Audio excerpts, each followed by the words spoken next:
President Trump is also escalating trade tensions with Canada. Over the weekend, 50% tariffs on Canadian goods went into effect after trade talks collapsed. Canadian Prime Minister Mark Carney is promising to retaliate.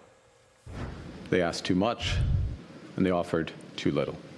Canada will match Washington's new tariffs dollar for dollar in order to protect Canadian workers, farmers, families, and businesses.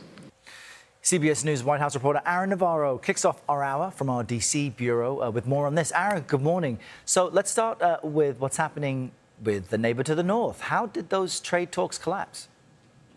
Good morning, Arrow. Canadian Prime Minister Mark Carney said over the weekend that there were, quote, last-minute concessions requested by the White House, by the U.S., restrictions to Canada doing trade with other countries, exclusions of certain vehicles created in Canada, such as the Chevy Silverado, Ford F-Series trucks, from a reduction in U.S. auto tariffs that was on the table. The White House maintains that what they offered Canada in terms of those reduced tariffs on steel, autos, lumber, would have put them in the best position of any major exporter to the U.S.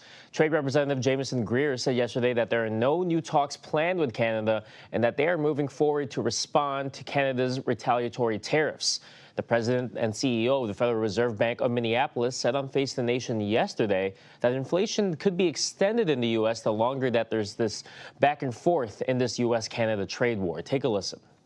We talked about the 5 years of elevated inflation that has largely been driven by what we call supply shocks. One of those supply shocks is the trade and tariff conflicts. And so to the extent that we can get to a new normal, a level of whatever the trade dynamic is going to be, once we can get to that steady state, then businesses can adjust and the inflationary impact can fade into the background. The longer there's back and forth on the trade front, just like the longer there's back and forth in the conflict of Iran, the imprint in inflation ends up being extended and delayed.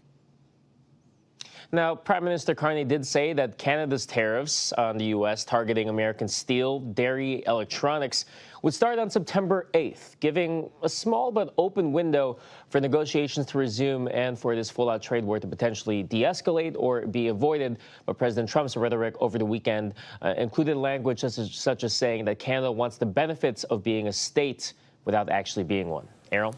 All right, Aaron, thank you very much. We'll dig into this a little deeper now with Nelson Wiseman. He's a professor emeritus at political science at the University of Toronto. He joins me now for more on these trade tensions with our neighbors to the north. Professor, good morning. Prime Minister Carney suggested that the U.S. administration wasn't consistent, wasn't on the same page as Canada tried to negotiate. Were you surprised at all that these talks fell through? Yes, I was surprised because there were indications from both sides, in fact, that a deal had been made. That's what Donald Trump had said, that they were just finalizing documents. What happened is that, according to the Canadians, and I believe Carney, the Americans at the last minute introduced all these new demands, including the items related to streaming, including items related to labeling products that come to Canada, which are required to be bilingual. Also possibly in the defense realm, because Canada is now thinking of diversifying the jets it's ordering for NORAD, for itself, for Canadian security. Now, Canada is one of the top trading partners of the U.S. I think it ranks at number 2. But the Trump administration argues any trade deal ultimately benefits Canada more than it benefits the U.S. I want to show you what Transportation Secretary Sean Duffy said on Fox News just yesterday. Canada gets the benefit of trading with the U.S. way more than the U.S. gets the benefit of trading with Canada. So to think that they're going to go to war with Donald Trump and actually win that war with the U.S., I think it's foolish on their part. People should also be aware your prime minister there is a professional banker. I think he's one of the only humans to have been a banking leader in 2 nations. Who wins here?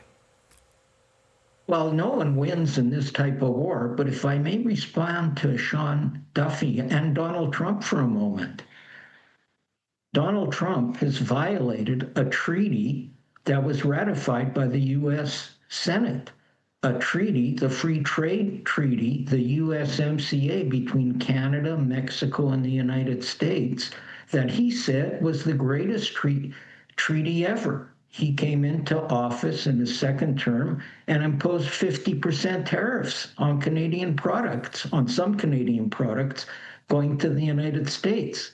Now he's imposing 50% tariffs on other exports to the United States, which incidentally only come out to about 5% of all the exports to the U.S. So many Canadians feel it's not worth making the deal with him because he doesn't live up to the deals that he claims he has made. And the U.S. Congress hasn't done anything. A credibility issue, it seems you're speaking to. Nelson Wiseman, we appreciate your insight joining us from Toronto this morning. Thank you.